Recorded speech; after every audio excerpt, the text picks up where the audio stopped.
ขอบคุณสำหรับการติดตามรับชมนะคะ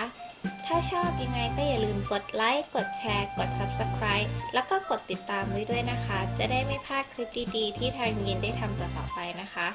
สำหรับวันนี้ยังไงก็ขอตัวลาไปก่อนนะคะ อย่าลืมกดติดตาม กดไลค์ กดแชร์ให้ด้วยนะ กดเลย